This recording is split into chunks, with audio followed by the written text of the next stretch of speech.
the facts are plain for all to see, or so it seems to me. Like the leaves upon the branches of that big old pine tree. Don't touch that channel flipper. We're back again. Today I'm totally mesmerized by what lies on the wall in front of me. I'm having a really great experience on this beautiful Sunday. Coming to the end of August, the summer's passing. Today we are in a brand new art gallery. But before I proceed to take the time to communicate with a very, very special guest, Heidi Thompson, I'm going to go back to a little dream state for myself because I'm surrounded by artwork. And you know what you do when you're in an art gallery?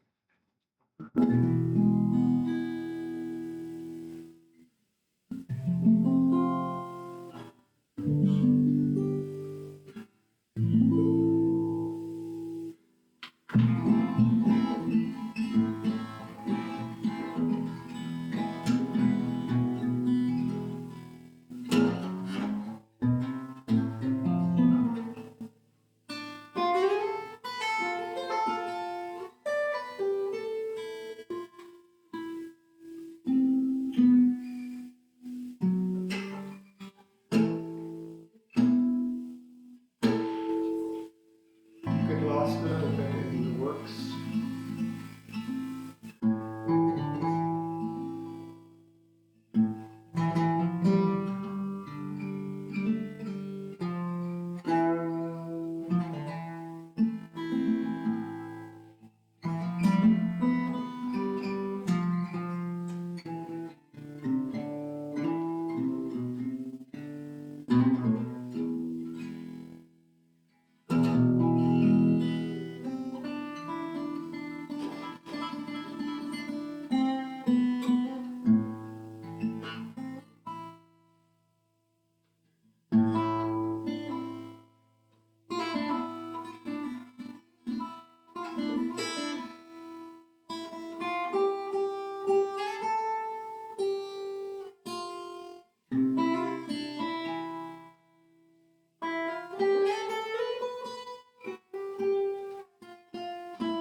Besides being lost in the artwork, I'm also lost in the colors of sound that are coming not off a blank piece of paper, but off the work table.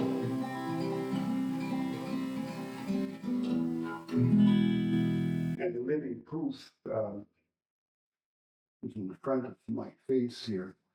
I'm actually holding a Thompson guitar. I am still holding it and I'm not putting it down. Welcome back.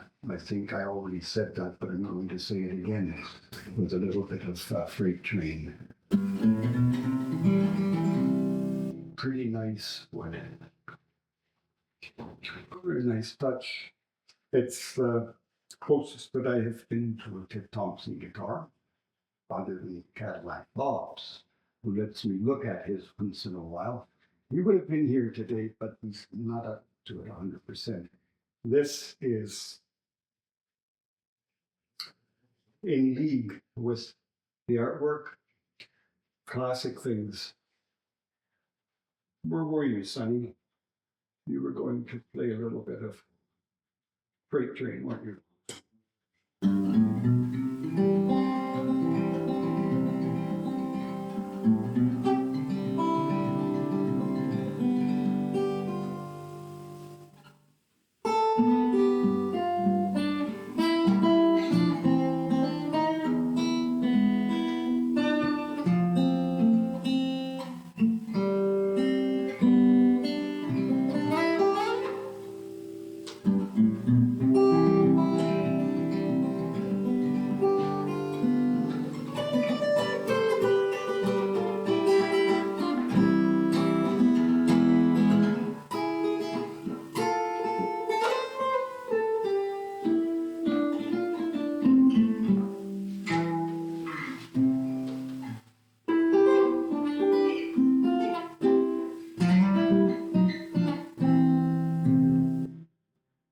meander too far. Grab your jug of wine.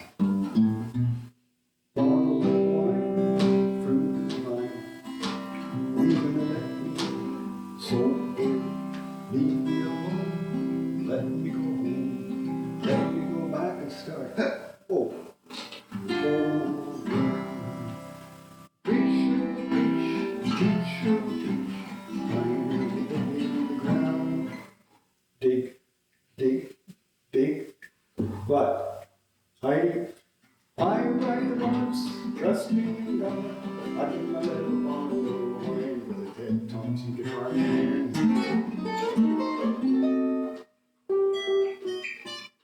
But there's another verse.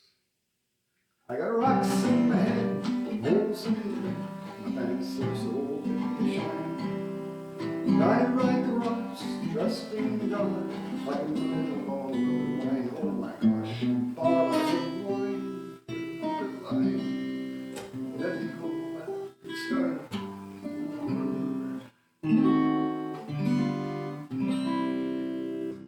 I'm actually starting over to my right, over to your left on the big screen in your living room.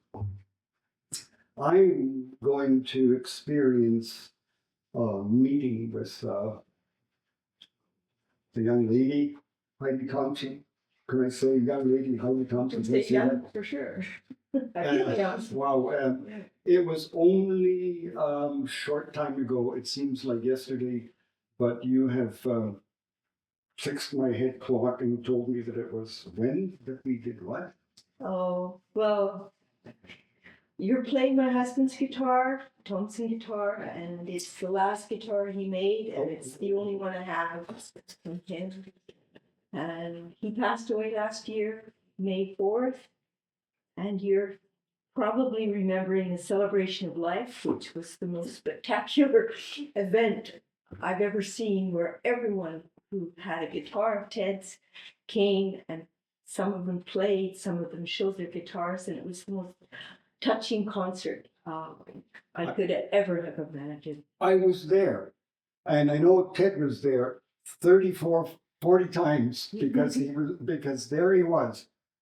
There's Ted right there in the guitar cradle, right there from the door right to the bathroom. Yes. Hundreds of them. Well, there were 30 guitars on display, pounding on the way, and about 10 musicians playing his guitars in a concert. And I learned so much about my husband that I didn't know before. So many people told stories, and he was such a humble, quiet guy. He never talked about himself or what people thought of him, and so it was really beautiful. It's okay for me to hug it like this?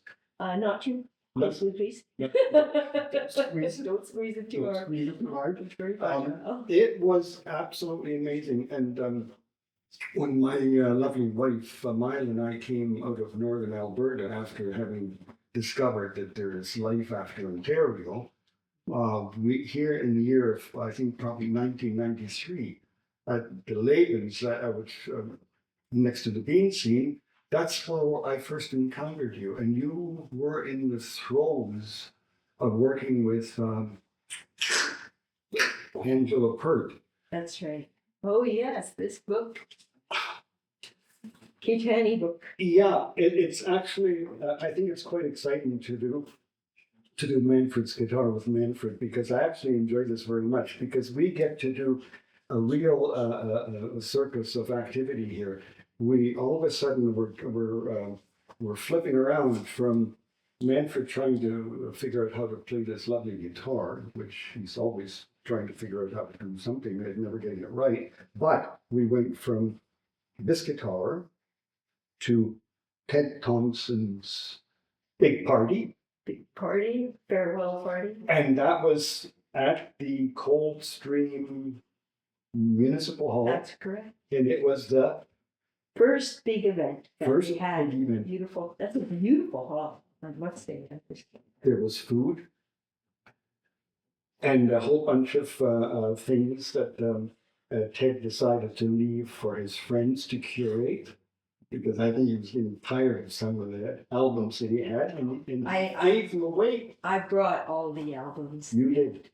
Said everyone could pick them up, because albums are a specialty item now. It's not everybody plays them, but they That's seem right. to go pretty fast. And so in 1993 or 1994, you now flip back, folks. Oh, isn't that nice?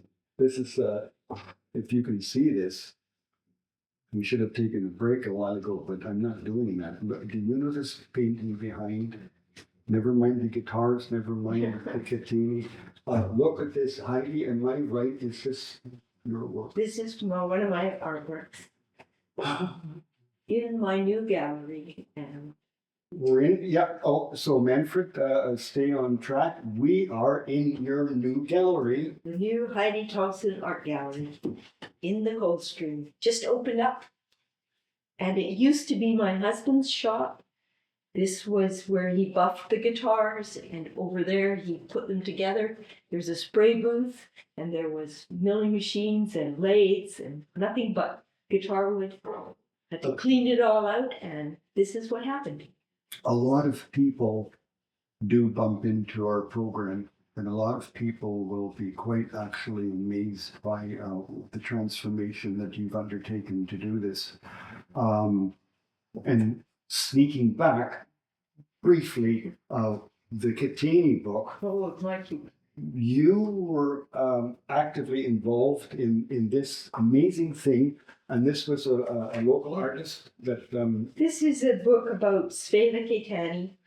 When I came back from studying in Europe, I met her, and then for 10 years I became her photographer because I was a professional photographer.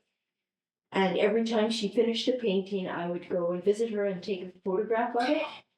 And after 10 years, I said to her, now I have all the pictures of this series. There were 56 paintings. 56. Could I make a book? And she said, oh, you can't make a book. That's so expensive. Because we didn't have digital printing at the time. Right. And then I said, no, I will put out the word and see who would like to support it. And I got a lot of pre-sales. And so one day I went to her and said, I can do the book. And that was a Sunday. And on Wednesday, she passed away. Ah. So I had to just make a decision. So I went, it took another year and a half. And then that's where I met your friend Angela Pert, and she helped me edit. I did all the photographs in Edmonton, and we put together all her writings and basically published this marvelous series of her work. It's so absolutely beautiful. And furthermore, Heidi, you just are not a person that just picked up a camera and decided to do this. Prior to this project, you were visiting in the part of the world that I sort of grew up in, and you spent time in. Well, I spent time in Zurich for 5 years studying photography. Oh. And then I went to Nuremberg and studied painting. Oh. And then I went to Budapest and studied painting for another year. And I was going to go to France and Paris because I wanted to be an artist, so I thought I had to do that. But then a few things happened in Paris, and I decided the next morning to go back home after 9 years of traveling over there. Wow. And then I came back to the Coldstream. And you're still here. I'm still here. I met my husband at the bar because I was at the bar every night drawing people like I used to do in Europe. I didn't want to give that up. And we had a quick meeting, and I was going to make a brochure for him. He was going to make me a mat cutter, and that was our deal. And before you know it, after 40 years, no brochure, no mat cutter, but we had a lovely marriage. I think I met a son. Ted had a son, and he's in Vernon. He builds houses. And then Ted and I had a daughter. She's 33. She has a little baby. And she's this wonderful daughter. And she lives in Christina Lake. And the story just keeps growing and growing and growing. But as we speak, and as we refer to paintings, which Heidi will talk about a little bit more, as we commune with those things that are with us and those things that are not with us, we also have a moment to slip over to your partner's activities, and it was discovered in my downsizing of music and manuscripts and paperworks that I would find this magazine. Article, yes, I hadn't seen it before. Isn't that Thank you for exciting? great- Isn't that exciting? It's something you haven't seen before. Yeah. So we have Toronto, we have a very, very successful series of international guitar festivals with guitar makers from all over the world coming to show their product. And during the time of the heyday of the Guitar Society's activities in Toronto, there was somebody that Heidi also knows. There is, in regards to the classical guitar and guitars in general, an article by, that's Ellie Kastner. Louise Donnelly Yes. from Berlin. She was a writer. So she's from Berlin. She was. Oh. I don't know if she's still here. Okay. So my guitar instructor, Ellie Kastner, rest in peace, is Canada's preeminent number one, or was the most popular and my famous guitar teacher, having come from Europe to Toronto to make a new life, sitting on a soapbox, organizing some music. Ellie Kastner became one of the world's well-known guitar instructors. So yes. And Louise Donnelly was someone you knew. And at that time, she says, this came out in the spring of 1989, the year of our Lord, 1989. It was quite a long time ago. I can't remember when it was. But she goes on to say, can I read this? Man in Black, referring to Ted. And she opens up her article, Man in Black, BC Luthier Aims High by Louise Donnelly. And you say, you knew this one, that's amazing. Okay, so she begins, today, like most days, Ted Thompson is wearing dark clothing, semicolon, dusty jeans, a charcoal shirt, and a black sweatshirt. He's lean-faced, lanky, soft-spoken, and today, like most days, he prefers to let his guitars do the talking.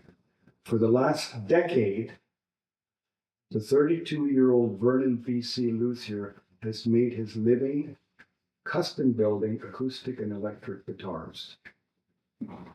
The odd lute and one magnificent electric violin, which went to, Geneva, Toronto. and he plays it quite, Yeah, he was playing in the symphony sometimes with it as well.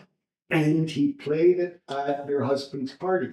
At the celebration, he did a number that he just improvised Brought the house down. and brought the house. Yeah, it was standing ovation for Deanie. And so now he's ready to paste his Edward Thompson label inside the guitar he's always wanted to make. And he says it's just a matter of being really organized. You should see it in the sun. It's like the wood's alive. And most amazingly, I discovered that Ted, this is a loaded sentence. There's not too many people grasp this, but he spent time with a man whose name was Jose Thomas. And unbeknownst to most people, Jose Thomas was Andres Segovia,'s first pick for adjudicating a lot of the international guitar festivals in Europe. And he was his number one student. And Jose Thomas is, I'm not sure if he's still with us, but we're talking about a very, very, very high-end classical guitar player. And here's a picture of Ted's guitar. And you'll have to make a copy of Yes. that. That would be lovely. Yeah. Thank you for sharing. Yeah. But you could hold this one. Okay. That would be nice. I'll hold. Could you do that? I would love to. Oh, that's that thrills me to death that you're actually able to strum a chord in that. I can strum a chord, but that's about it. Well, that's all you need. I mean, that's just wonderful. I'm just blown away by that. We're back in the saddle. Ladies and gentlemen, don't touch that channel flipper, because if you do, you're going to miss something absolutely dramatic. This is the last portion. We're coming down to the home stretch. Set your flaps at 45 degrees. There's an airport not too far from here, and it's going to take you right to Vernon and Coldstream and to the Heidi Thompson Art Gallery. So that's where we are. We are in Coldstream, outside of Vernon. We are in the art gallery that is invented and created and curated by none other than Heidi Thompson.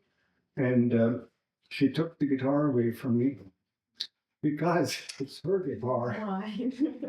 And we both know how to play it. The C chord. And that's all you're getting on this part. You're getting a C chord, and that's the Canadian chord. Right. So Heidi, it looks good on you. Geez, that's really You great. should learn to play it. Is it? Well, yeah, it's okay. So how does an artist find excitement with a blank piece of paper? That's a good question, Manfred. You see, artists are creative, so they want to create something out of nothing. Is the magic of painting. You can just have a blank piece of paper, and before you know it, it's beautiful colors. And I've been painting since I was a child. And when I was a teenager, I went to Europe when I was 17. 17. Yeah, right after high school. And I first wanted to be a baker. In Switzerland, my dad thought it would be a good profession. And then when I got there, they decided not to hire women anymore because it was too hard a job, which led me to art school. And because I was all by myself, I could choose art school because no one was telling me what to do. So I got accepted in Zurich at the art school there, and I was there for 4 years. 4 years. Studied 3 years of photography and 1 year of general art. But I always wanted to be a painter, so I got my profession, which my dad wanted me to be able to make a living. And then I went to Germany. I was an apprentice with a painter there for a year. And he said, oh, if you want to be a painter, you've got to go to painting academy. So he introduced me to the Nuremberg Art Academy. I got accepted, was there for a year. And then I started getting fussy. I thought, this art school in Germany is pretty aggressive and wild and abstract and crazy. I want a more traditional education. Bauhaus. Yeah, it had all of that, and that was over my head. Mm-hmm. And then I met some old fellow on the train, and he said, "Why don't you go to Budapest?" I said, "Where's Budapest?" Yeah, I was pretty naive.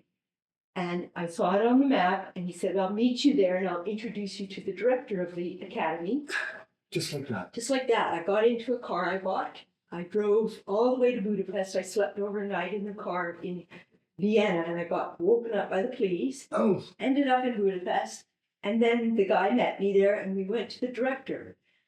And the director had this very tiny little space where he was a sculptor, so it was filled with sculptures, and very prominent director. But Budapest was still communist at the time, and directors weren't rich, so nobody got rich there. But the director invites us in, says, "You want some vodka?" And I said, "Okay." And you're accepted. They just wanted new blood. So I was there for a year. It was quite the experience, and I loved Budapest.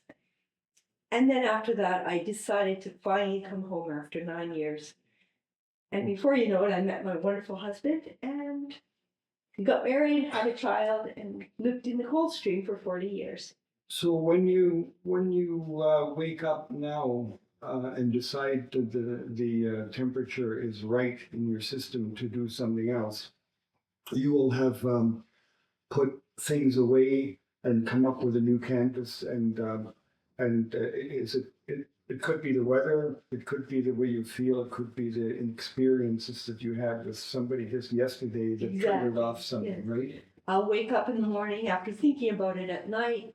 I want to go back to my shop because I'm happiest in my shop. I have a studio down the hill. Yeah. And then I will just paint, and when I paint, I forget everything. It's so wonderful. You know what? It breaks my heart. I think I wear it on my sleeve sometimes. It just makes me absolutely sad to recognize in a situation like this the passing of time. I hate it. But the reason I keep doing what I think is a kind of art form, which may be a little bit self-centered, I'm not sure, but I enjoy what I do for other people, anybody else, any other people out there, come and give me a call. But this business of art, through music, through craft, through visual, through dancing, through breakdancing and slippery martial arts. I think it's just we're blessed that as humans we can enter into that creative world, because it's wonderful. It just is so healing and gives us purpose. Yeah. And soulful. What I'm trying to ask is, what's next for this place? This gallery space, which is about 1,700 square feet, it's going to be used for events. Right. You were mentioning a guitar event, maybe? Why can't you visit Heidi when we have a guitar event, a guitar art event, and we'll try and figure out how to do something like we just did. We'll invite you all. We'll invite you all, and you can gaze at your navel, and you can gaze at the artwork, and you can also take the time to listen to I look forward to a that. guitar player. It's going to be wonderful. We have to do that. Yes, we'll have guitarists with passion play in our gallery. Guitarists with passion will be playing in this art gallery, and you will see a host of many artists represented through the benevolence of Heidi Thompson.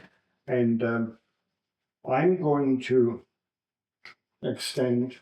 Thank you very much. It was a pleasure. And at the same time, I didn't get anything here, but we're going to propose a toast to Rogers for helping Manfred, an old altar boy, down on his luck. Have fun with the television. Thank you. Bye for now. Thank you, Heidi. Thank you. Like the leaves upon the branches of that big old pine tree, we could be distant cousins long before we sail the seas. But there's not a lot of money selling jeans